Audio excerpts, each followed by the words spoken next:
Good evening.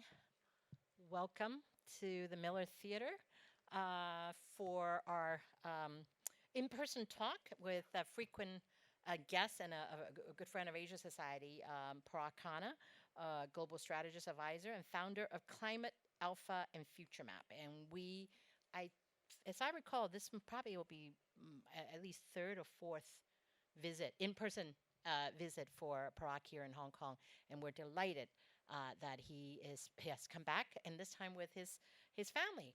So it's funny that we today Parag got compared to Taylor Swift. Because Taylor, many of you know, and then we've talked about this with some friends. She's touring in Asia, and I think she's only making stops in Australia and Singapore, and so we don't get Taylor Swift, but we get Parag Khanna.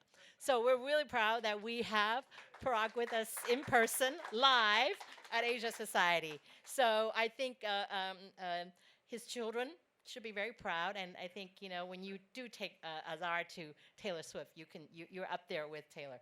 But we're really delighted that today we can bring this program. In fact, it was about a year ago I saw Parag in person when I was visiting San Francisco, and her kind of a version of this talk, I guess. The book has come out. So the book is available in the back. We have about 20 copies. Feel free to grab a copy. If you're a member, you get a discount. And so I think tonight's talk is going to be based about the book, but we're really delighted. And I'm really happy that Asia 21, Diana David, founder of Future Proof Lab, is going to be helping us moderate to this evening's program.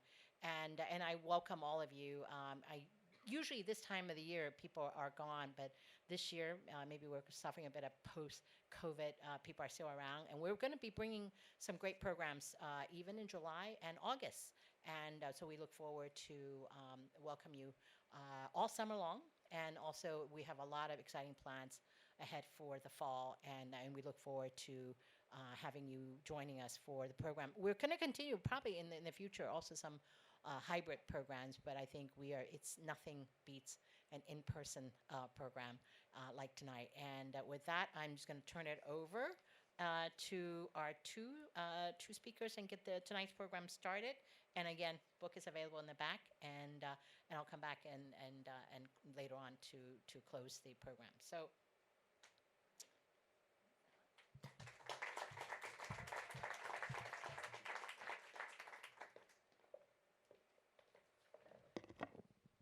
All right, great to be here. And can I call you Pepe? Sure. So as I was thinking about really we're going to talk about your book, Move, how people are moving for a better future. And I think it's fascinating because I think about the future of work. I think about where people are going. Both you and I have moved from around a lot, I would say, and now in Asia. And you're no stranger to epic migrations yourself on the personal front because you tried to take your two children from the port to the peak, actually in 34-degree heat. So, Tomorrow morning. Oh, tomorrow morning. Okay, Zara Zubin. I look forward to seeing how that goes. But what everybody wanted to know, in fact, just prior to this, and which we talked about, is really where will you be in 2050? So let that sink in when you think about it.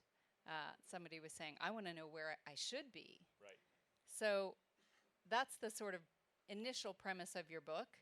What have you found out, or what kind of reaction have you gotten since it's launched? Where do people want to be? Where do you suggest they go? Yeah. That is such a great question because the distance is so far in time, 2050, merely asking the question, where will you be, becomes rhetorical because no one has thought through the answer. And so it immediately becomes the normative, where should I be? Please tell me.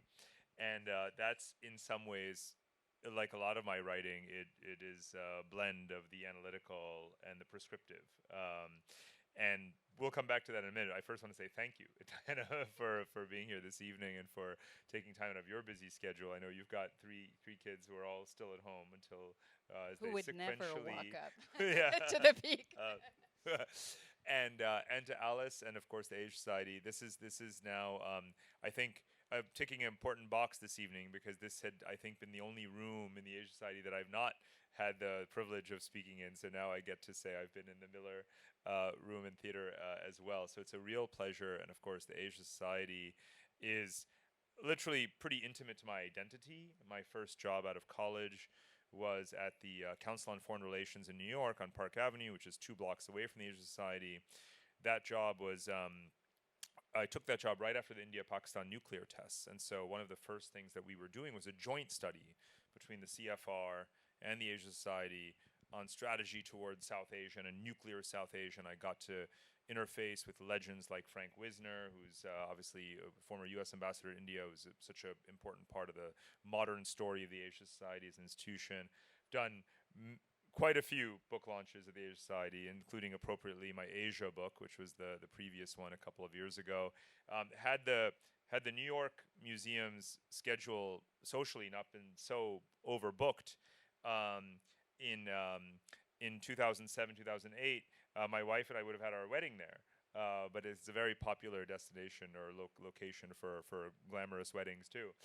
So really, I adore this institution. So I'm really delighted to be able to come back. And of course, nothing like doing it in person with all of you this evening. So thank you. So a few words back on the topic. Where will you live in 2050 was the title of a very short article that a very close friend and collaborator of mine, Greg Lindsay, a journalist and urbanist, wrote in 2010, 13 years ago. And I can't remember who gets credit for the title, so I'm sure it was him. But the seed was planted then for what became this book. But fundamentally, this is a book, like all my others, about geography. And so the where will you have where?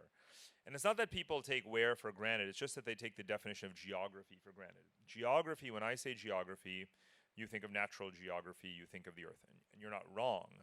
It's just that that's only one layer of geography. But there's really 4 layers of geography. The natural geography is one, the political geography is another, which is really the geography that we default to on our maps. Right? Almost 99% of all maps that hang on most walls and most offices in most of the world will emphasize political borders to the detriment of other lines on the map. The third layer is economic geography, functional geography, connectivity, infrastructure, supply chains. And then the fourth layer is human geography.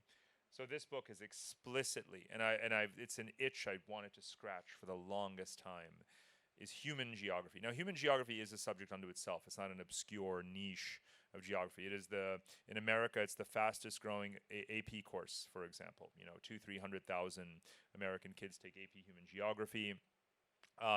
It's got vast textbooks devoted to it now, and so on and so forth. So I explicitly wanted to give my take on this field of human geography, that missing fourth layer that, again, we just take for granted. Why? Because we presume that where we are is where we were meant to be. It's where we've always been.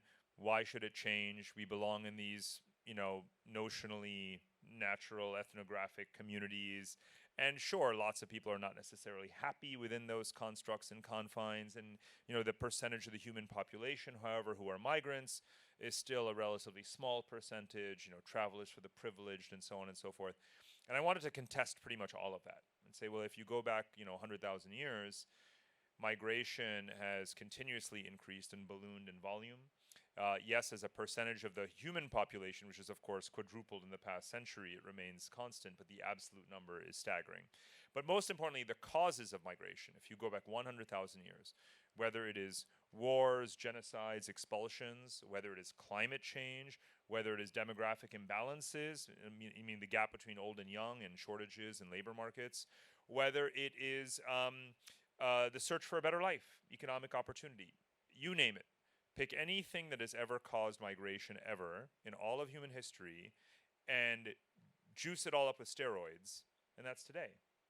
So how could anyone possibly argue that the map of the future, human geography, will actually look like today? And in particular, COVID turned out to be a blessing in disguise for me, because you always want to create a bit of tension and argument in a way when you're putting a book out. And the book was finished in 2020. And people are like, oh, it's the great lockdown. You'll never move again. No one will ever travel again. This is the end of end of globalization, end of migration. And here I am putting crossing the T's and dotting the I's on a book that argues the exact, complete, and total opposite. And I'm pleased to say I've been totally vindicated in not in 20 years span, but in literally 2 years. Because here we are, 2022, migration and international border crossings and everything exceeded 2019. And 2019 was by far the record year in all of human history for people crossing borders. So it tells you something about the resilience of mobility and our desire to be mobile and our need to be mobile and the inevitability of us being mobile, because never have the demographic imbalances been wider on Earth. Never have there been more old people in countries without young people and more young people who don't have work and therefore want to move to older countries that have money. Never has climate change, well, not in the last 12,000 years, has climate change been so acute. 12,000 years, by the way, ago is when the last ice age retreated, right? So climate hasn't necessarily been a huge factor. We've had sedentary civilizations for the last 7,000 years-ish, right? Suddenly climate change. And then, of course, politics. There are at least 8 conflicts raging around the world, or geographic origins of at least 1 million political migrants, refugees, and asylum seekers right now in the world. So any way you slice it, people are going to move, voluntary, involuntary, across the world. And so that's the setup. That's, the book is teasing all of that through. And I'll pause now. But Asia is, of course, a huge, huge, huge part of the story. And this is where this book is really a sequel to Connectography, which was about functional geography 5-6 years ago. But the ways in which it's a sequel to The Future is Asian is simply because if you're going to write about human geography, we exist in a time when the majority of people on Earth are Asians in Asia. And that's always going to be true, right? Not only is it true now today as a fact, but given that fertility rates are plummeting all over the planet, you're left with a world in which the further you look in the future, the more demographically Asian the world becomes, and therefore, sort of ... the future of, in so many ways, the future of human geography is the future of Asian humans, and that's the question we should continue to discuss. Well, let's dive in, because I think that there's a lot of headlines about, okay, India is going to double in population over the next couple of decades. China is on its way to maybe halving its population, and by some accounts, labor costs in China have gone up 15x, whereas the actual growth has been less than 15. So how are all these, I mean, India and China are the big elephants in the room, but then we have so many other smaller, high growth places like Indonesia, et cetera, Vietnam coming up. Like, what is just hiving off Asia, the picture of migration and moving? So there's the Asian demographics in and of themselves, and then there's mobility of Asians within Asia and out of Asia. And I think both of those are equally important. So just the Asian demographics are striking. I mean, I think over the last 6 months since the United Nations made multiple rolling announcements about India's population exceeding China's, the key attributes of that, characteristics that are important to highlight, are even more salient, of course, the fact that India's median age is so much younger than China's, right? It's 1 billion people here, 1 billion people there, close enough. What matters is that India's median age is 15 years younger than China's. That makes really a huge difference. And of course, it's much poorer, labor costs are cheaper. You also have just geopolitical dynamics, what the White House calls de-risking and so forth. So you've got the flow of supply chains and investment, into the poorer, younger countries of the rest of Asia. ASEAN alone is 700 million people, so that's more people than Europe has. One of the things I always have to clarify about China is that in the West, China is just viewed as an aging story, and what people don't understand is that I think that people just don't understand what 5 billion people means unless you've lived in Asia the way all of us do. I honestly, even as coming from America or from Europe, 5 billion is just a number. And I found this in years of kind of, talking about this issue whenever I return to America or Europe. They just don't understand how big a number 5 billion is. They just cannot even wrap their heads around it. They say it's literally in one ear and out the other, right? Because the entire population of the rest of the planet is less than just what we have in a radius of Hong Kong. And so if you've grown up even in New York or London or wherever, you literally do not get it. I want to be clear. It's a psychological just mismatch.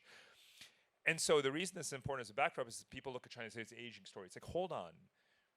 By the definition of median age, China still has more young people than all of Europe has human beings. So you can't just write off China just because it has a 4-2-1 age structure and other kinds of things. It still has a huge number of working age people. It still has enormous demographic, economic, productive momentum. So that's an important, in a way, kind of lens into looking at all of Asia, because you have so many people in all ages of the spectrum, and you do have growing mobility, right? You do have a lot more Asians filling labor shortages in other Asian countries. I would argue not enough, right? When you look at bilateral migration agreements between Asian countries like Japan, sourcing nurses and, construction workers, right? It'll take, tens of thousands of nurses from the Philippines and tens of thousands of construction workers from Nepal and so forth. But everyone knows that Japan needs literally an order of magnitude more than that in terms of migrants to fill its labor shortages. What many people don't know, but everyone in this room does, is that China, of course, needs to import people, right, to fit certain segments of its everyone labor. does. And this is the thing. So really one of the key operative principles of this book is what I call the war for young talent, right? In a world where wealthy societies are also aging and don't have any young people anymore, not nearly enough, they have to import young people, even if they have large populations, right? America has a large population, but it has a huge labor shortage. Yesterday's front page news in several papers was that TSMC, which is building more semiconductor plants in the United States, can't find enough skilled workers. So it's flying in Taiwanese to speed up the construction of a semiconductor plant in the United States, right? So it's not about the number, it's about the skills and the matching and the professions and so forth. Countries that need nurses and physiotherapists don't just suddenly have on hand, hundreds of thousands of physiotherapists, right? And in Germany, they've already pretty much exploited, for lack of a better word, every marginal surplus Ukrainian, Bulgarian, Belarusian nurse they can find. You have elderly Eastern European women taking care of elderly Germans to the point of utter exhaustion, and where it's become a major legal issue about the exploitation of fellow European labor in Europe. There is no choice but to import lots of Asians. So a very good friend of mine who stepped down recently from the German parliament, of course, went into private equity, and as one does. And what's his business? Training Indians in India in a bit of German babble, enough to get by, in Bangalore, putting them on planes, flying to Germany, farm them out to hospitals, right? Ditto in the Philippines. So, and this is important. So you have the war for young talent, in which every country is realizing you either have young people or your economy is starving of labor, which puts on its head the whole idea of xenophobic, populist, nationalist immigration policy, which again exists. You have your Prime Minister of Italy and all these others who talk a tall game, anti-migrant. But migration numbers, I always look at facts and what people are doing, what countries are doing, not what politicians are saying. And if you look at Italy, if you look at Britain, right? Since Brexit and with COVID, as an exception, immigration has gone through the roof, right? Canada has overshot by more than 100% its own very ambitious migration target, right? 1 million new migrants entered Canada last year, and their target was 450,000. Barrett, maybe you know the figures, but you're right. There you go. See, and happy Canada Day, yeah, tomorrow. So yeah. So anyway, the fact. So anyway, so it's not just a war for young talent; it's actually young Asians. So one thing that when I try to simplify or crystallize ideas, I say, so does this all mean, by the logic, by just simple deductive logic, the future of humanity, the future of human species, the kind of topic that, of course, people will write large philosophical tomes about. I have a much more prosaic answer to the future of humanity. It's Asian youth, in a literal sense, just Asian youth. When you want to talk about the future, yeah, of course you can talk about technology and ideas and religion and ethics. Actually, the future of humanity is Asian youth, right? Whatever Asian youth want is what the future of the human species is going to look like and do, right? That's how severe the imbalance is globally, demographically. And so, what about things like youth unemployment in China then? Yeah. What is that? What's not working? I've wrestled with that. Well, so youth unemployment in China, again, even that you would want to break down into cities versus rural, and sort of the skills. It's a mobility It's a problem. mobility thing. Well, no, that's but like sort of, the areas where if you have a cyclical downturn, and you have sort of almost overeducated people in a certain area, that's going to be a structural issue for a while. Other countries have had that for a long time, like Spain, for example, and others. I don't know how specifically they will solve it.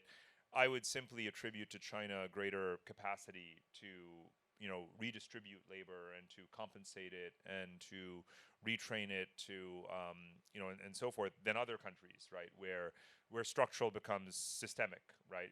And that's Europe. Europe's problem is that, like, you can't actually foresee the high youth unemployment or underemployment. In France, they referred more to it as that. And in Spain, as being resolved, like, ever, right? Whereas in China, you can imagine them finding ways to resolve it.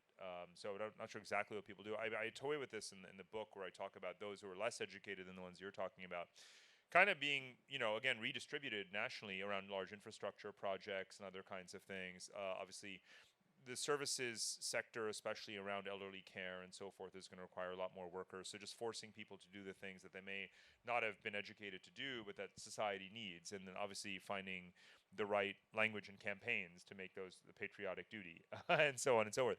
Again, none of this stuff is going to happen in France and Germany and Spain, right? It's just not going to happen. Germany is pretty interesting though, because of course they've absorbed the again, involuntarily received number refugees and asylum seekers from Syria and from Ukraine since 2015, 2016 by the millions. They've been absorbed in the labor force, but again, that's Germany. They have capacity, they have competence, they have a lot of the things that some of their neighboring countries lack. So, one of the things that you said, in my experience, there is, to a certain extent, the great passport scramble, Right. where people are, saying, okay, I'm going to get the Portugal passport, and then Brexit. People were thinking, oh no, I have a UK passport, but now that we're in Brexit, I don't have access, or my kids don't have access. But you said something on our prep call, and you said, it's the first time ever that passports, what passport you hold doesn't make a difference. Well, so passports, right, didn't exist So what in a does? meaningful That's my way question. until Like, what does make a difference? skills. In one word, so the new passport is skills, and the reason is many reasons. So one is that more and more passports formally have more access to more countries. That's a quantifiable statement, because if you look at all of these passport rankings, over that used to be, if you had an Indian passport, you can't go anywhere. Even if you had a Saudi passport, you can't go anywhere. If you had a whole bunch of countries' passports, so even just take the middle income countries, where you used to be able to go, just take middle income populous countries, right? So your Indonesias and your Brazils and whatnot, Egypts and whatnot, like those countries, citizens could go to like 20 countries without a visa, which is pretty much nowhere. Even those countries today can go to like 50, 60, 70 countries without a visa. A. B, on the demand side, you've got the whole northern hemispheric OECD world saying, we need young people, we'll take them, just come if you can. Again, the relaxation of standards, again, very, very formally. So again, you can measure this.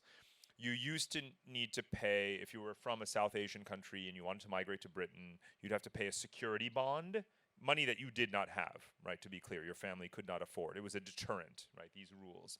Pay a security bond, demonstrate proof of employment, like, are you guaranteed a job, all of your education certifications. These are fairly almost insurmountable obstacles. They've all been scrapped.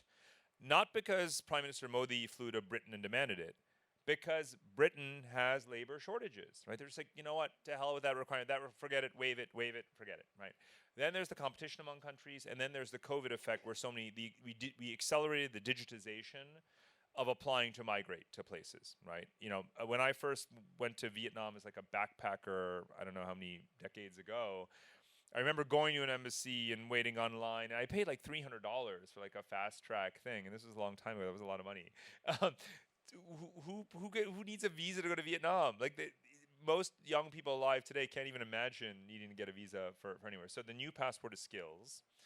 And if you indicate, in Canada being a shining example, you go on the whatever the government portal is to apply. You just say, I'm from, Argentina, and I'm 21 years old, and here's my high school certificate, or I have some vocational degree, and here's a screenshot of my bank account, like whatever, you're in, right?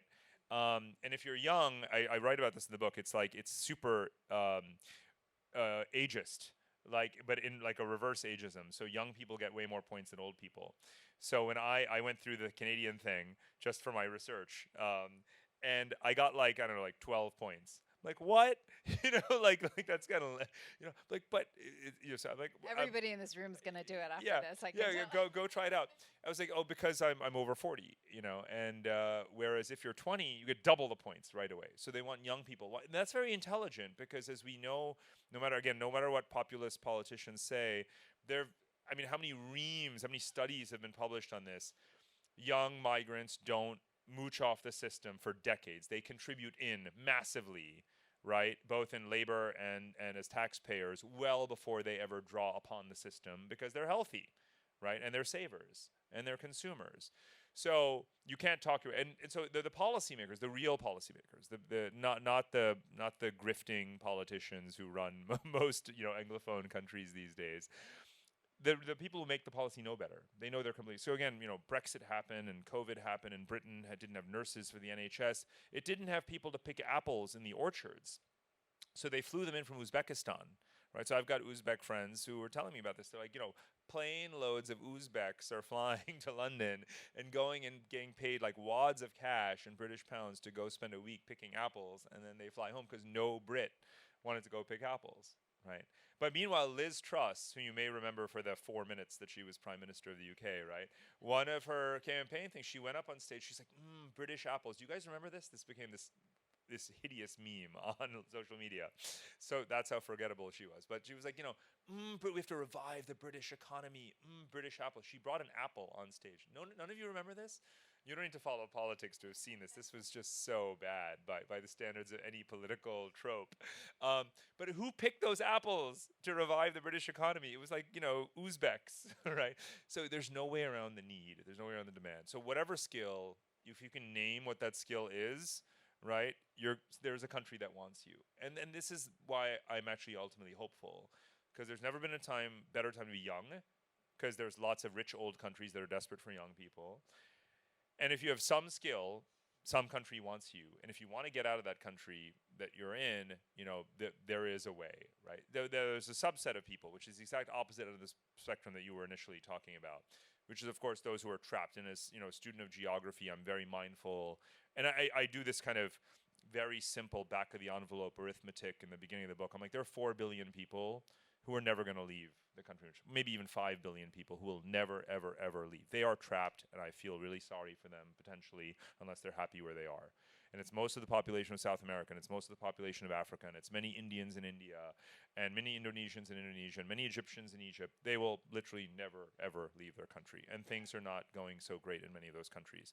And I add up the populations of those countries, and I say, I hope that these countries, that we can help them and they can help themselves, but their people are probably not going to go anywhere. So I'm not, It's like the great mobility divide. That right. digital divide has become the mobility. But there are divide. 4 billion people who are absolutely candidates to move, and most of them are young, and a lot of them are Asian. And I'm going to focus the future story on them because they are the ones who are going to make or break the future of many countries, right?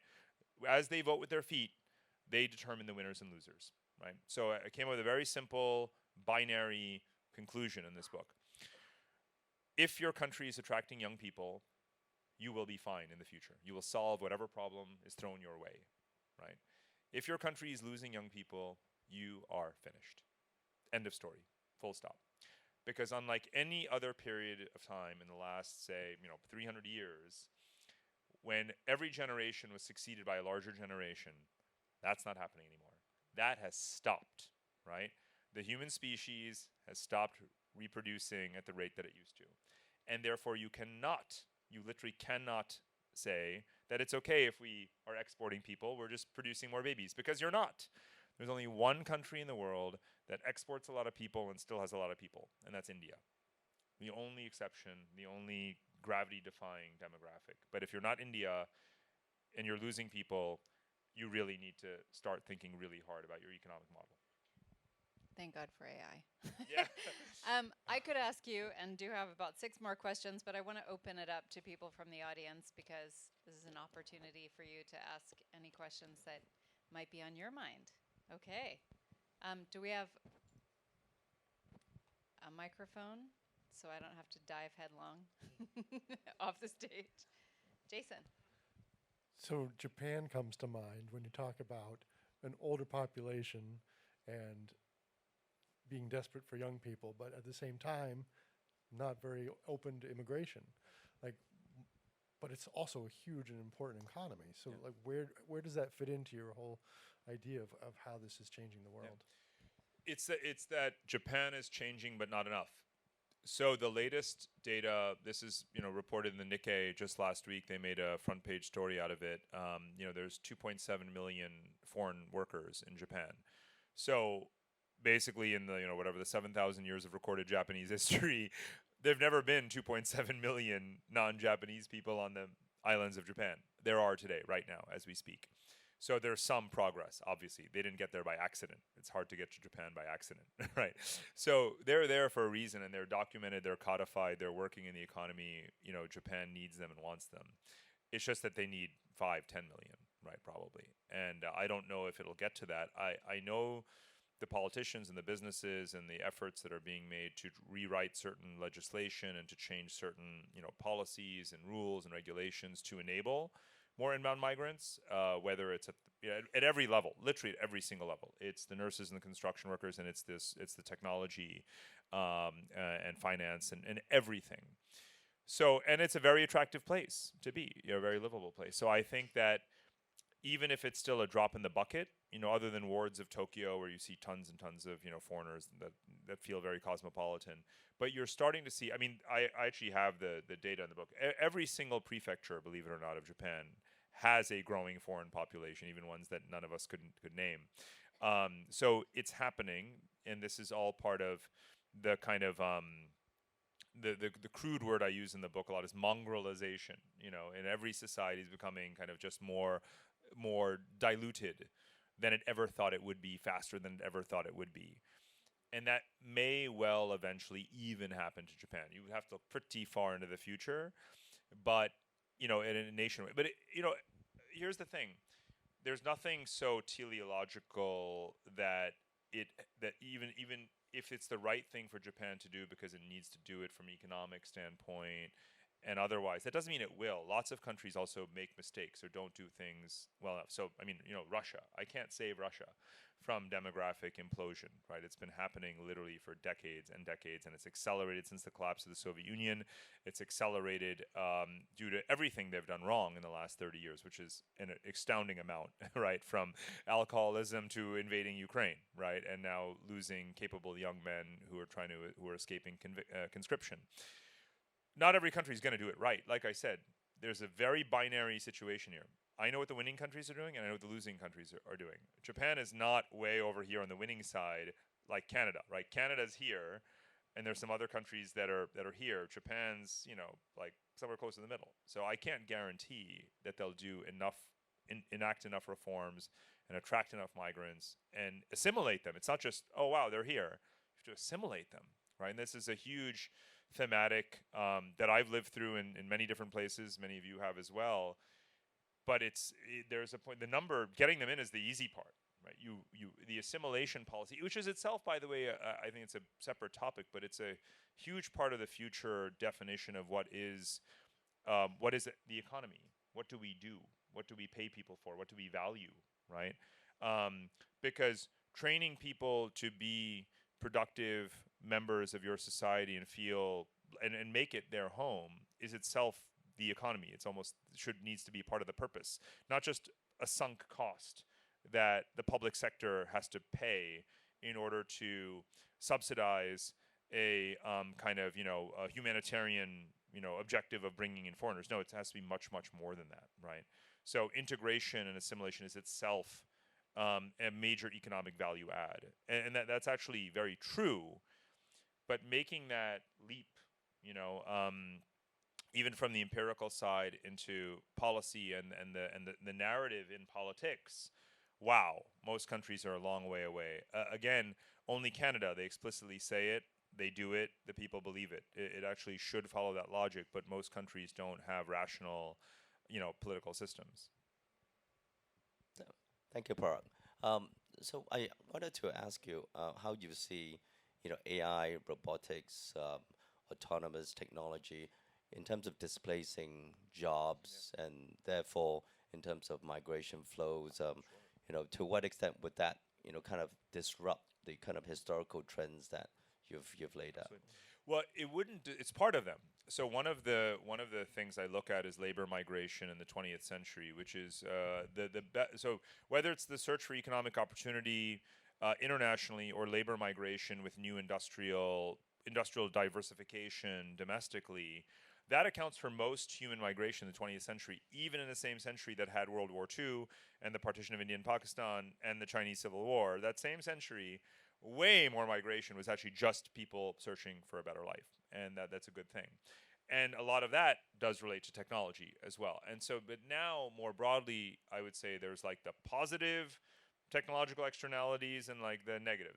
The negative would be, well, you have industrial displacement. You've had obviously, the deindustrialization of America's Rust Belt, lots of jobs obviously going to Asia and so on, and those people had to move. Right, so your factory closes down, you move. It's happened within China, it's happened in America, it happens everywhere. You had when the financial crisis hit Europe, right, 2009, 2010, you had a south to north migration. You had Italians and Greeks moving northward, and that was before the Syrians and the Ukrainians. It was obviously not spoken about in the same, racial tones, but Germans were full of anger. Like, what are all these Greeks and Italians doing? Switzerland actually considered, closing its borders. In certain, it has obviously legal restrictions on when and when it can't do that, but they considered it a national security crisis, right? Then there's the positive side, which is, wow, we all get to work from home now because of remote work, and people can even de-urbanize. The last couple of years, or the first 2 years since the 1930s, when the percentage of the U.S. population that lives in rural areas increased, it increased by 0.3%, which is not a lot, but the fact that it happened at all shows that enough people are working in the services economy, earning enough and feel stable enough in their jobs that they don't feel that if they lost their job, they need to be in a city to network and hand their CV out again door to door, that they're saying, oh, I'm going to go live in a nice bucolic suburban, exurban area, country home, whatever. But I would consider that generally a Western phenomenon, because in Asia, the gap in the quality of life and income and services, education, healthcare, access to everything is so much higher in cities than in second tier areas that Asians will continue to flock into cities for a long, long time. So that's part of the answer. So but I think the bigger answer is that, I guess, as the percentage of the population that works in the services economy grows, the services economy is primarily what humans do for other humans, right? Obviously, technology is a huge component of it, but we also sell more things to each other as we get richer, right? So I think that by and large, the services economy is, yes, it is a place where people are getting displaced. So lawyers, paralegals, aren't needed. Even some doctors aren't needed, and all these kinds of things. But again, does the medical profession need more humans? Yeah, it really does, right? So part of it is like, on paper, yes, technology could, in an academic sense, hypothetically erase X number of jobs. But the fact is that actually jobs are created by what you're willing to pay for a job, right? I mean, America needs more teachers. If you just paid teachers higher wages, more people would become teachers, right? And you wouldn't eliminate them just because people can do Khan Academy classes, right? So I think it ultimately, despite all the rapid technological innovation that I'm equally astounded by, I think the solution is ultimately a public policy one, which is, or an economic one. What are you willing to pay people enough to do? And then they'll do it, and you'll create those jobs. All right, any other questions? Yes, thank you. Thank you so much for the insights. Thank you as well for the questions. Really great and very insightful. Thank you. My name is Patricia, and I have actually a very specific question for the first part that you have been answering there as well, touching base on the public sector. What role can actually the private sector play in order to help the improve the reskilling, upskilling part? I know that there are a lot of private sectors or a lot of organizations like Microsoft or like others that are already engaged in the MIG tech part. So they are really focused on it. But what else and what more can they do, and how can we bridge this gap? It's a Especially great that question. they do actually that they are committed to the ESG regulations as well and factors. I mean, more and more, as a rule, right, the faster technology evolves, the less the public sector, generally speaking, is going to be able to keep pace, right? So it's going to rely more and more on the private sector to shoulder that burden of training workers, upskilling them, and it's in education. It's called sorting and matching. Sorting graduates, matching them to professions.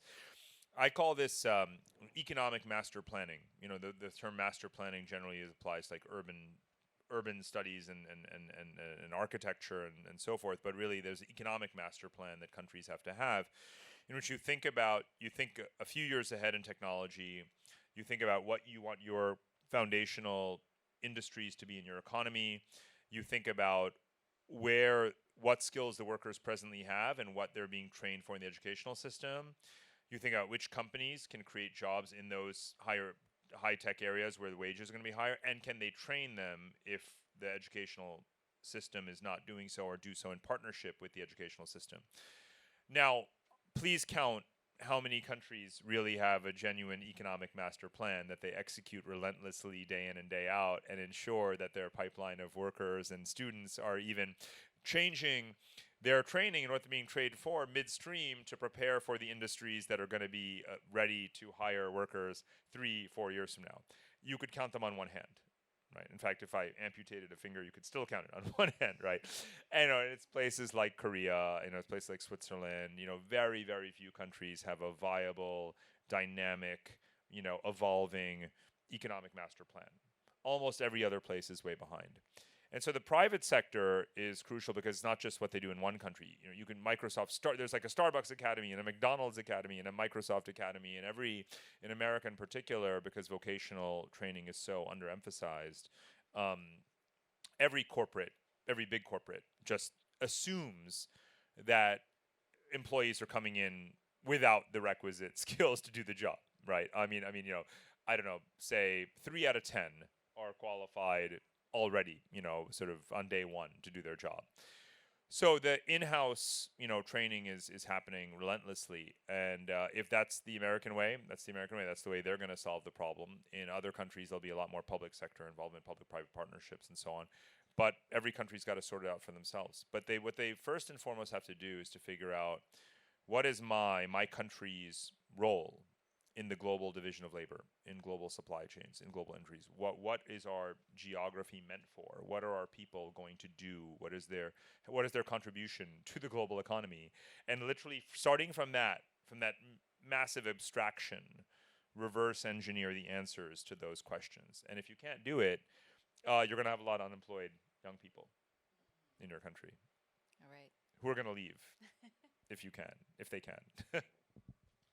Yeah, Parag, great, wonderful insights. I like the new passport.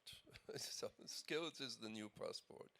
I wonder, what I understand is that the elderly population countries, they are usually also kind of attractive for young people because there's the money, there is work to do. Is there also a challenge in keeping young talent? So you and I have lived probably most of our lives outside our own country. Right. And some countries we went to had a super reputation, but then we found out there are some negatives which are not, let's say, at least compliant with our expectations. So is there a challenge, and what can countries do to work on that? This is so fascinating. I'm glad you raised this question, Wolfgang. It's actually pinning young people down is one of the themes in the book, because I think young people are very different from our generation. We presume that identity is kind of premised on some sense of national origin, ethnicity, inherited identity from your parents and grandparents.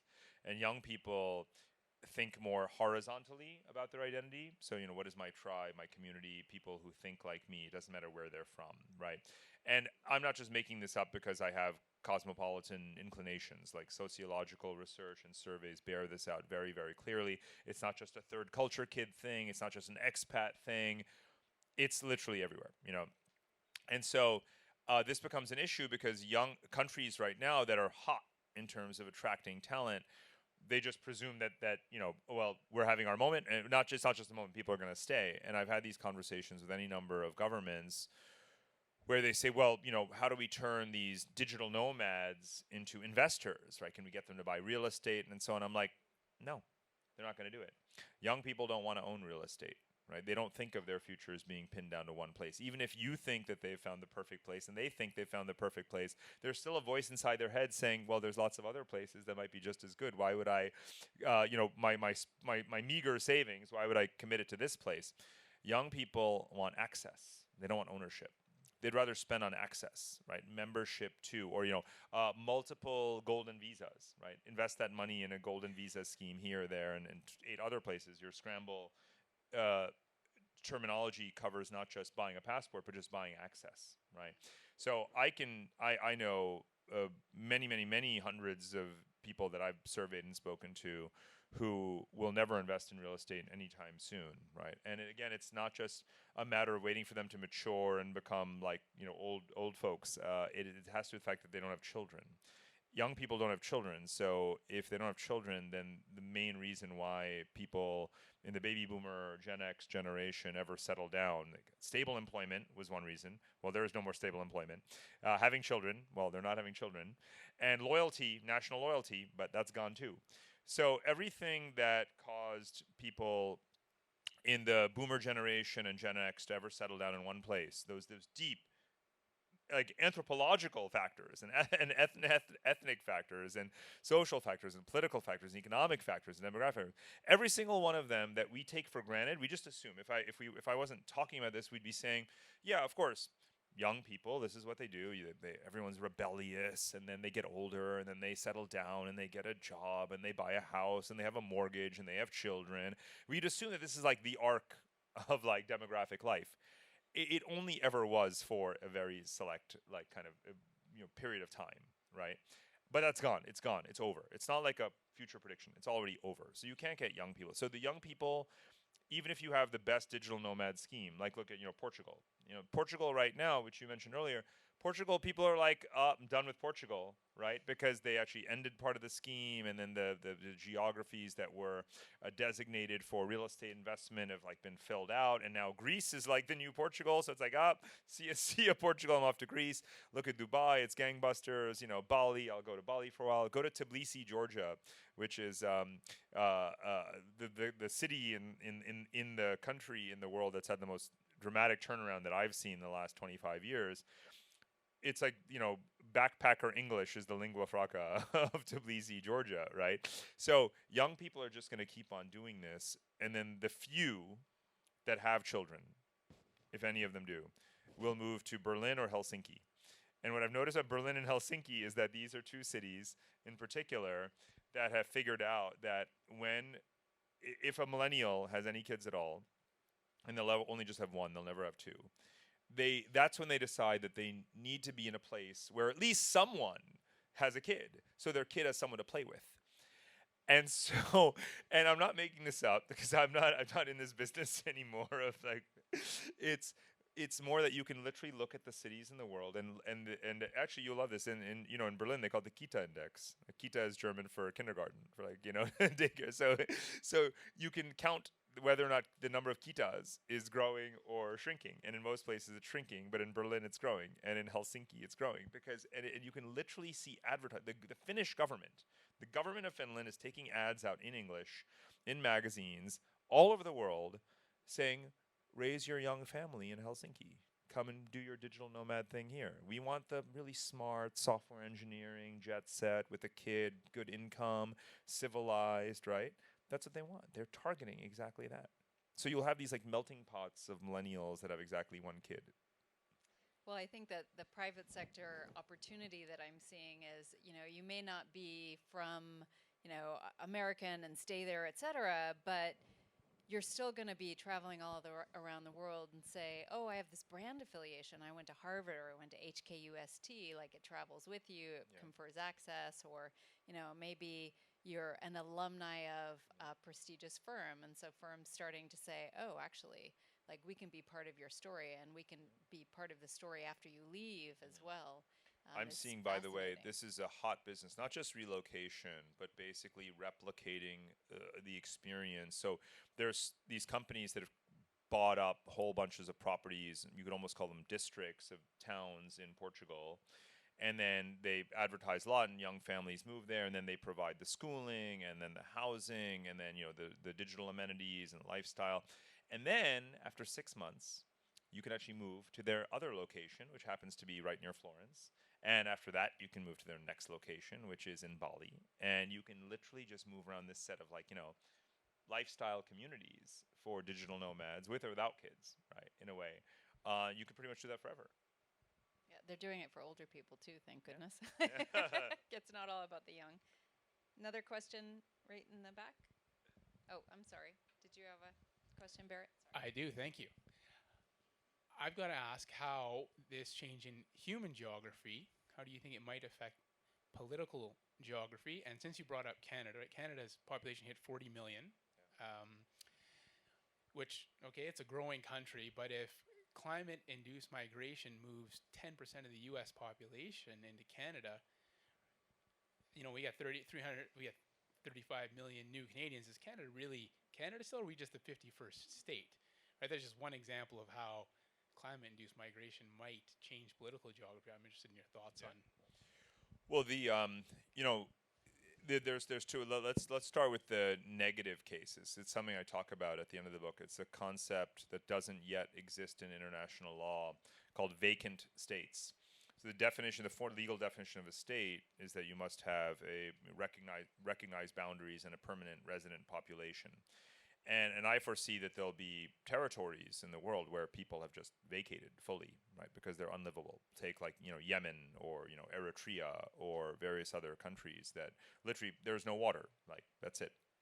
Close up shop. You're gone. And that's the downside. So you will have, climate migration already accounts for 1/3 of total international migration. The stock of international migrants today, according to the IOM, International Organization of Migration, and that number is rising faster than political and economic migrants. So I do think that it's going to be an ever-growing factor. It'll first change the complexion and the demographics of receiving countries, whether it's Canada, whether it's Kazakhstan, whether it's Germany. And by the way, the causes, of course, are ultimately tied together. It's very, very hard. We all know that the Syrian civil war was as much a climate-related event as a political event, and economic event, and so on and so forth. So let's just lump all these things together in many ways in terms of the outbound driver, the push factors. But the big example that I've wrestled with for almost like 20 years now around climate change and demographics changing political geography is actually Russia. Because Russia has a declining indigenous population, which is a secular kind of a trend that's been underway for a long time, as I mentioned earlier. And inevitably, given its vastness, largest country in the world, and its desperate labor shortages, and of course, eventually, you will have a post-Putin, kind of regime of some kind. I can't imagine the governance, the de facto, not the de jure governance of Moscow and in the imperial mindset that it has, but the de facto reality of life on the ground in many parts of Russia not being populated by a very diverse set of mostly, Asian peoples, whether they're Turkic or Asiatic or whatever the case may be. And I've wrestled with that, I've written about it, built scenarios around that literally for a long, long time. And I just feel like that's more and more and more likely to be the case because everything in Russia is so much worse than even I thought. And even I've experienced, I've driven across Russia, I've spent a lot of time there. And it's so much worse than you think unless you spend time there. And what's happened with the Ukraine war, and I would actually date it to really 2014 in Crimea, kind of Crimea One and everything that's happened in the last, almost decade, really, is this Asianization of Russia from a geopolitical standpoint, from a diplomatic standpoint, and Russia should no longer be thought of as Eastern Europe, right? In multilateral bodies and in our own political minds, we think of Russia as Eastern Europe, right? Central and Eastern. It's literally codified that way in FIFA and the World Bank and the UN. In reality, for a geographer, Russia is North Asia. But I'm probably the only person you ever heard refer to Russia as North Asia, even though it is the entirety of North Asia. No geographer would ever disagree with what I just said. Every geographer says what I just said. But unless you're a geographer, it strikes you as like, what the hell is this guy saying?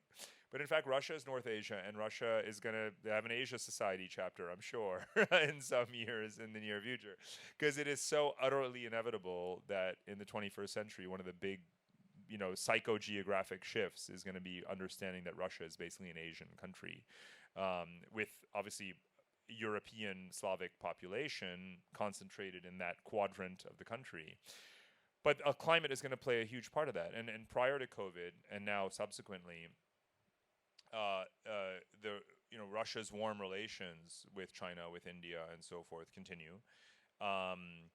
Whether it's the oil trade, infrastructure investment, and so forth, and even demographically, in the sense that you'll have more seasonal migrations into Russia to, ply economic trade and so on and so forth. So that's going to be one big story. Again, is it going to change like the exact lines on the map, and where will there be a water war? That can also be part of your question. That's going to be like kind of case by case. But another couple of tiny examples. One is the Near East. So you have the scorching temperatures in Iran, Syria, Iraq, Jordan, Lebanon, right? So this belt of countries in West Asia that are becoming increasingly unlivable, border on Eastern Anatolia, right? Eastern Turkey.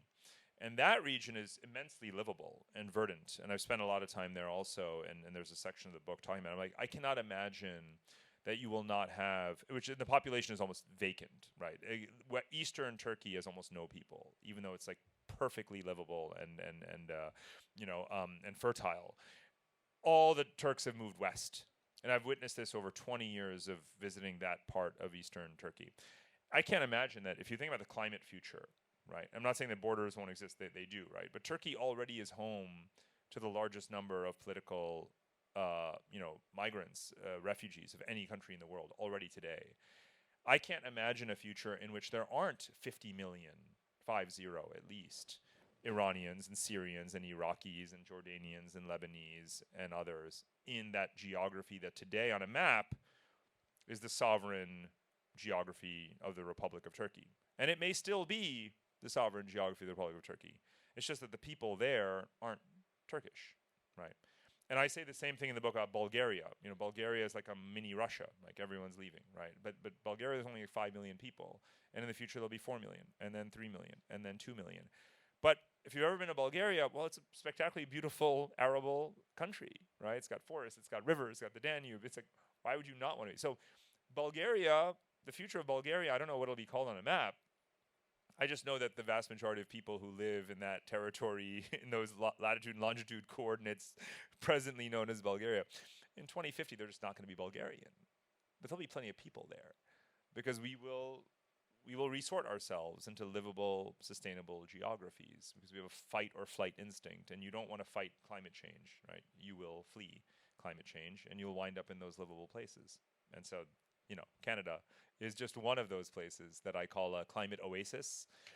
So, a lot of the book is a geographic tour of kind of like my, mapping out and identifying these climate oases. But to kind of maybe end where we started, it's not just climate. It's like, are you politically desirable? Are you culturally desirable? Are you assimilating people? Are there jobs for you when you get there, right? And maybe one last point about young people. Young people are looking at all of this. Young people are a lot smarter than we think. Because the world, every country wants them. You've got to be 18 years old right now to fully grasp this. But I talk to young people all the time. Like, I can go to college in any one of these places, right? I can get a job in any of these places. I can get a digital nomad visa in any of these places, right? I'm being offered jobs here, here, and here. That's a great moment for them. So you've got to align everything. You've got to have the right climate, the right politics, the right labor market, the right culture, all of those things. And that, to Wolfgang's question, that's going to change a lot because some places are going to, veer too far in one direction or the other. Then they'll lose people to the next cool spot. And maybe that's what the future is going to be, is this kind of, archipelago of interesting, livable, survivable places. That's kind of where I'm kind of going with it in the end, because I thought that it was going to be like a one-way ticket. Let me plot where 9 billion people will be in the year 2050. Boom, produce a map, publish the book, done, move on. What I realized is that actually it's going to be this, it's not, it's, I should have just retitled the book in the end instead of moving, right? People will be moving. We're going to be more nomadic. And that's what we have been for the better part of 100,000 years. And I think a lot more people who can afford to, right, with those caveats. Those who can will retain that mobility as optionality, because we're all price takers. We can't control exactly what's going to happen everywhere. So we're just going to keep on moving to find the right place.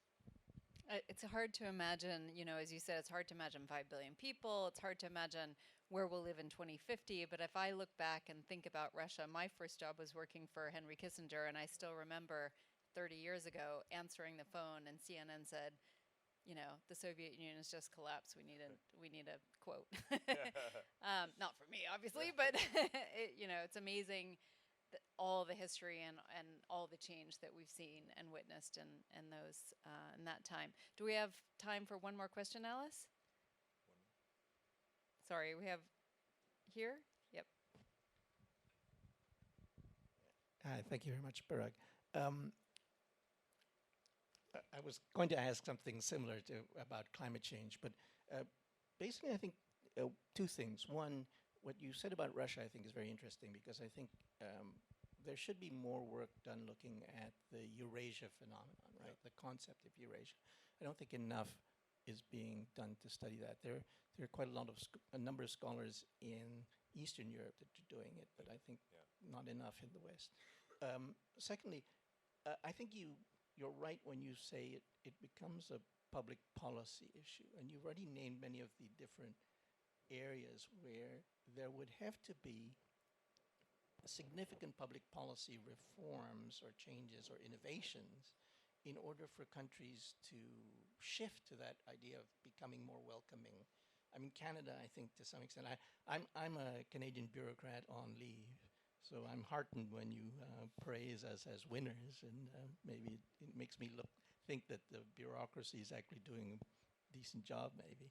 But if you look at the United States and issues like how sustainable is healthcare system, the social welfare, safety nets, and all of those things, there would have to be significant reforms if many countries are going to welcome this influx. And getting all those ducks in the row, I'm not entirely sure we can be as optimistic that countries will say, yeah, this is the only way we can survive, by bringing the Asian youth in. Because the Asian youth in 2050, if you go in your 20s now, you'll be in your 50s. The Asian youth will be in their 50s by 2050 and nearing retirement, and there'll be many pressures that will then come to bear in these countries. Thanks. It's a great question. So, I try not to generalize about all countries. Like I said, getting it right. There's a spectrum, and countries move up and down along that spectrum based on whether they're getting it right today. Canada could still screw up, right? So you always have to be vigilant, right? And so in terms of that, those huge sets of reforms and changes, sure. And again, there are countries that are preparing for that are retooling, that are building the political consensus behind that necessity. And then there are those that are not. Those that are going to just continue to pile on public debt and not have any way to finance it because they haven't recruited the young taxpayers and homeowners and so forth.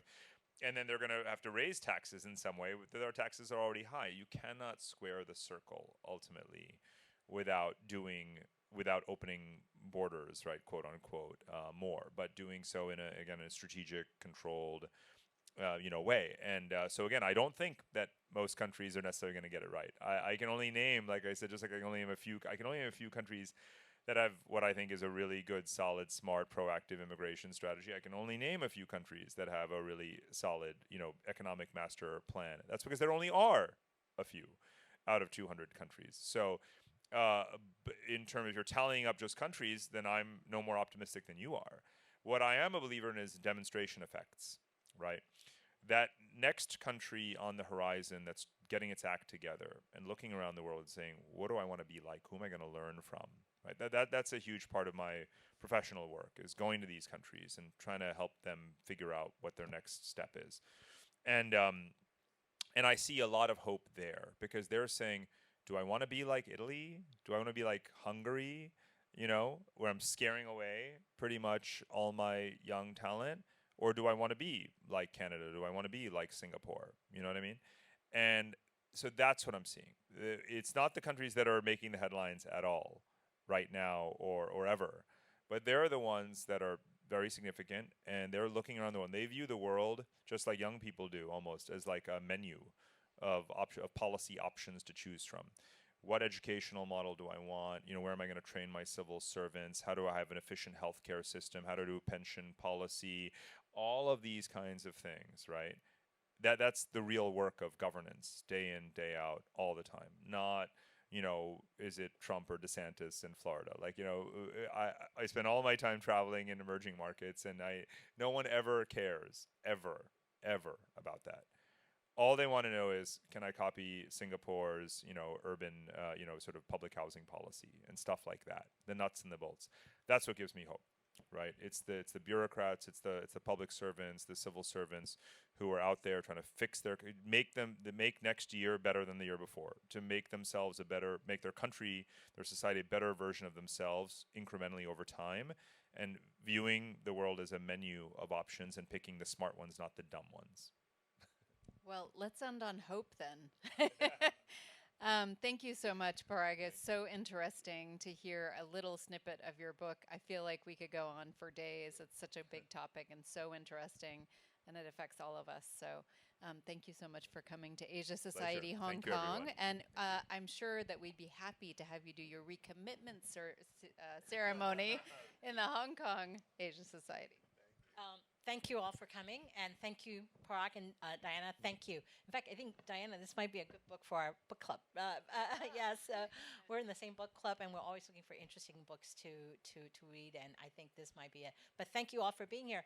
But when you were saying about countries, it was about 2 years ago on this stage, we were co-hosting a program with the Finnish Consulate General, and they have a program you can try to be a Finnish for a day, or people get really encouraging young people, and there were a lot of Finnish Hong Kong young people talking about their experience. So when you were saying, it just kind of like, oh yeah, many of the country and the consulate we've been working with, and you also kind of just gave me an idea. A friend's daughter just self-published a book on digital nomad. Her family's from Michigan, and I found the book in a Hong Kong bookstore, and she's living somewhere in Bali, and I now have decided I'm going to invite her. She can stay, crash with me, and come and hear her experience as a digital nomad from Michigan, and how she published a book and what her life is going to be like. Because I think you've touched on a lot of things that is going to be part of our future. So we will. Hopefully, it's not going to be another 3 years before we see you, and hopefully we'll and in fact, you also gave me an idea. Asia Society now has 16 cities, 16 centers, and that one of the thing that we've been arguing for, some of us, is the experiences, membership experiences. So I think many of you are familiar, and you've spoken in Switzerland.